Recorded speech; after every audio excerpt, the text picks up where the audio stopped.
नमस्कार दोस्तों, HRDIS में आप सभी का स्वागत है।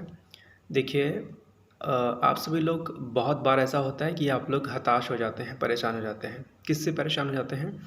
आप अपनी तैयारी से परेशान हो जाते हैं। यानी कि जो जिस एग्ज़ाम के लिए आपने तैयारी शुरू की है, जिस परीक्षा के लिए आपने तैयारी शुरू की है और जब आपका सिलेक्शन नहीं होता है तो आप हताश हो जाते हैं और आपको लगता है कि अब ये प्रिपरेशन छोड़ देनी चाहिए और अब किसी और एग्ज़ाम में लग जाना चाहिए जो कि आसान है, या फिर ये भी हो सकता है कि आप ये सोच रहे हो कि अब मुझे तैयारी नहीं करनी है, कोई अन्य काम मुझे करना है। ठीक, तो ऐसी अगर स्थिति आए तो ये ध्यान रखिएगा कि दरअसल ये ना एक सकारात्मक एक इंडिकेशन है, एक पॉजिटिव इंडिकेशन है। क्योंकि परेशान आप तभी होंगे जब आप पढ़ाई करेंगे, है ना? अगर आप पढ़ाई करेंगे नहीं तो परेशान नहीं होंगे। तो अगर आप परेशान होते हैं, दुखी होते हैं, डिमोटिवेट होते हैं, इसका मतलब है कि हाँ, आप स्टडी अपनी कर रहे हैं कहीं न कहीं, है ना? परेशान कौन होगा? जो जो मेहनत करेगा, है ना? जो मेहनत करेगा ही नहीं, वो परेशान नहीं होगा। तो ये चीज़ आप लोग को ध्यान देनी है कि अगर आप हताश हैं, परेशान हैं, तो ये कोई बड़ी बात नहीं है। बड़ी बात ये है कि आप उस हताशा को हटाते कैसे हैं, यानी कि आप मोटिवेट कैसे होते हैं।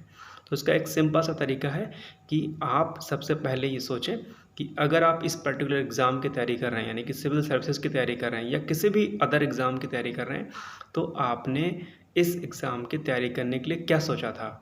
आपने ये लक्ष्य अगर निर्धारित किया है, तो आपने क्या सोच कर के इस लक्ष्य को निर्धारित किया था? यानी कि आपके पास वो एक वैलिड पॉइंट होना चाहिए कि जिस चीज़ के लिए आपने तैयारी शुरू की थी, है ना?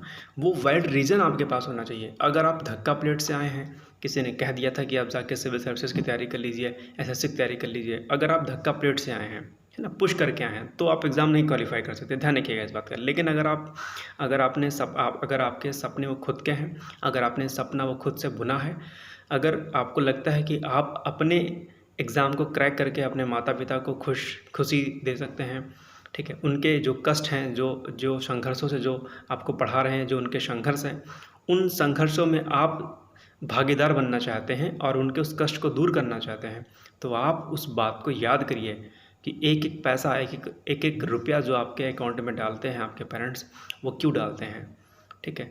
वो किस तरीके से मेहनत करते हैं, कैसे नहीं करते हैं, ये आपके मन में विचार आना चाहिए और इस विचार को आप अपने मन में ठानिए और कहिए कि हाँ, जो संकल्प मैंने लिया था इस एग्ज़ाम को तैयारी करने के लिए, चाहे भी हाल-फिलहाल में आरओ का एग्ज़ाम आपका होने वाला हो या फिर पीओपी पीसीएस का हो, यूपीएससी का हो या फिर कोई वनडे एग्ज़ाम हो। आप उस चीज़ को सोचिए कि आपने लक्ष्य निर्धारित क्यों किया था, एक बात। दूसरी बात ये है कि आप कुछ सकारात्मक दोस्तों के साथ रहिए, जो पॉजिटिव हैं, जो पढ़ने में अच्छे हैं, उनका एक ग्रुप बनाइए और ग्रुप स्टडी करिए, ठीक? जब आप डिमोटिवेट हों, तो उन लोगों से आप बात करिए जो आपको मोटिवेट करते हैं, जो आपको आपके हौसले की बात करते हैं और उन्हें लगता है कि हाँ, आप टैलेंटेड हैं, ठीक?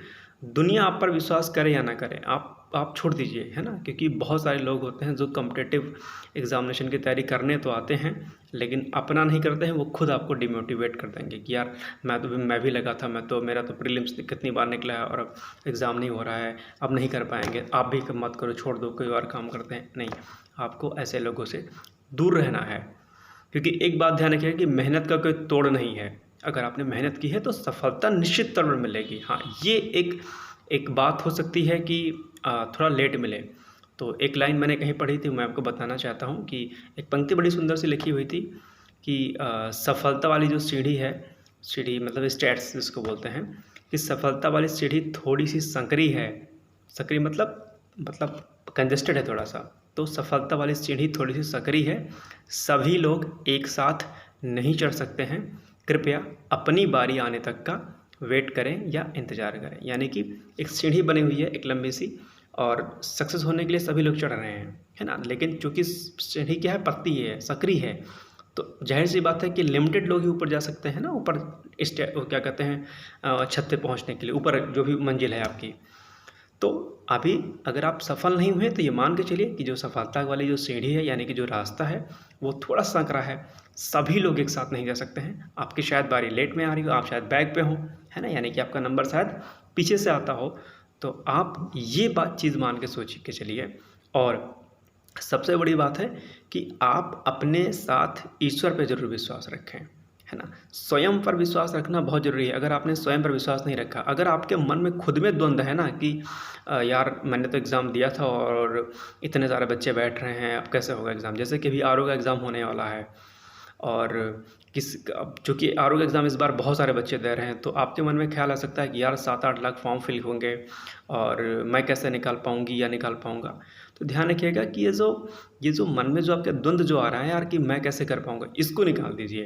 क्योंकि जो रियल जो कॉम्पिटिशन होता है ना, किसी भी फ़ील्ड का हो वो चाहे आपके एग्ज़ाम का हो या फिर कोई खेल हो या किसी भी अन्य प्रतियोगी परीक्षाओं की बात कर लें, ज़िंदगी के प्रतियोगिता की बात कर लें, उसमें जो रियल कंपटीशन होता है वो बहुत कम होता है। इस बात को हमेशा ध्यान रखिएगा, ठीक है।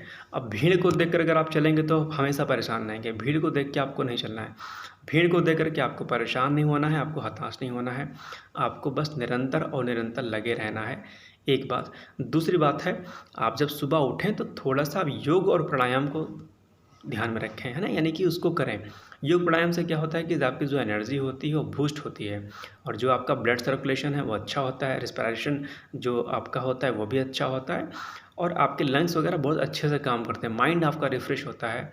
ब्लड में जब ऑक्सीजन जितनी अच्छे से जाएगी उतना अच्छा आपका ब्लड सर्कुलेशन होगा, उतनी अच्छी आपकी हीमोग्लोबिन होगी।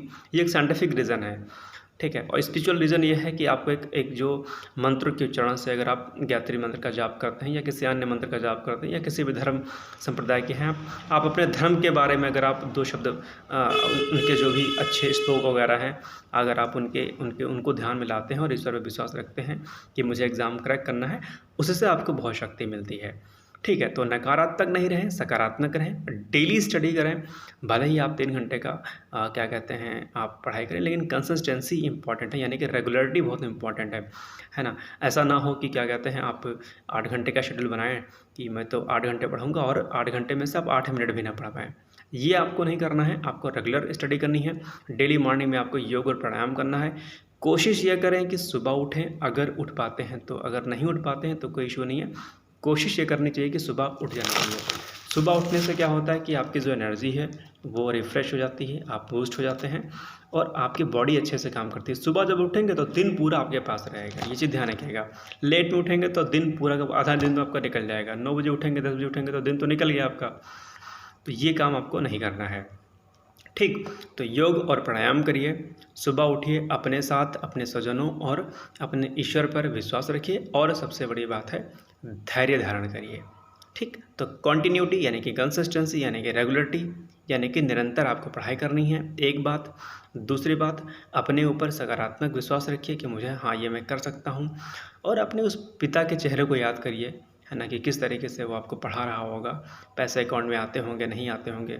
अगर कोई गवर्नमेंट जॉब वाला होगा तो भी दिक्कतें होती हैं। अक्सर होता है कि सैलरी जो है स्टार्टिंग में नहीं आ पाती, स्टेट गवर्नमेंट में स्पेशली नहीं आ पाती है, तो वो उधार मांग के आपको देते होंगे। अगर आप किसान के बेटे हैं तो फसल कटी या नहीं कटी, यानी कि वो मार्केट में गई तो उसका जो पैसा है वो मिला नहीं मिला, किस तरीके से आपके माता पिता आपको पढ़ाते हैं, कितने कष्टों से पढ़ाते हैं, उन सारी बातों को आप ध्यान में रखिए और फिर अपनी पढ़ाई को करिए।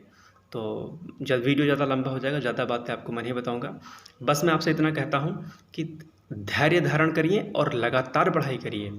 और दुनिया में की ऐसी कोई चीज़ नहीं है कि जो सफलता के आगे ना झुक जाए। सफलता के आगे ईश्वर भी झुक जाता है, परमात्मा भी आपके आगे नतमस्तक हो जाता है। ये यकीन मानिए, आप मेरा विश्वास करिए। इसलिए पूरी शक्ति के साथ, पूरी शिद्दत के साथ, अभी आरओ का एग्ज़ाम आने वाला है, पीसीएस का एग्ज़ाम आने वाला है, अन्य और कई एग्ज़ाम आने वाले हैं, बीपीएससी का आने वाला है, आरएएस का एग्ज़ाम हो रहा है और कई अन्य कॉम्पिटिटिव एग्जामिनेशन आने वाले हैं। यूपी ट्रिपल एससी से पेट का एग्ज़ाम होने वाला है। जिस भी परीक्षा की आप तैयारी कर रहे हैं, जिस भी एग्ज़ाम की तैयारी कर रहे हैं, आप उसके लिए धैर्य धारण करके, अपने पर यकीन करके, ईश्वर का ध्यान करते हुए पढ़ाई करिए। यकीन मानिए, विश्वास करिए कि आपका सिलेक्शन एक दिन ज़रूर होगा।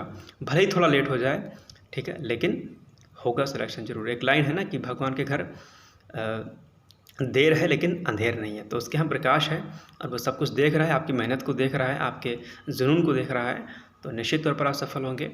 तो आज से ठानिए, मन में विश्वास रखिए और एक टाइम टेबल अच्छा सा बनाइए और उसको फॉलो करिए। और मैं एक वीडियो बना करके टाइम टेबल का मैं डिस्कस कर लूँगा कि किस तरीके से आपको पढ़ाई करनी है रेगुलर। तो बस मैं इतना कहना चाहता हूँ कि खुद पर विश्वास रखिए और आपका सिलेक्शन होगा। चलिए फिर, all the best, good luck. Bye bye, good night, take care.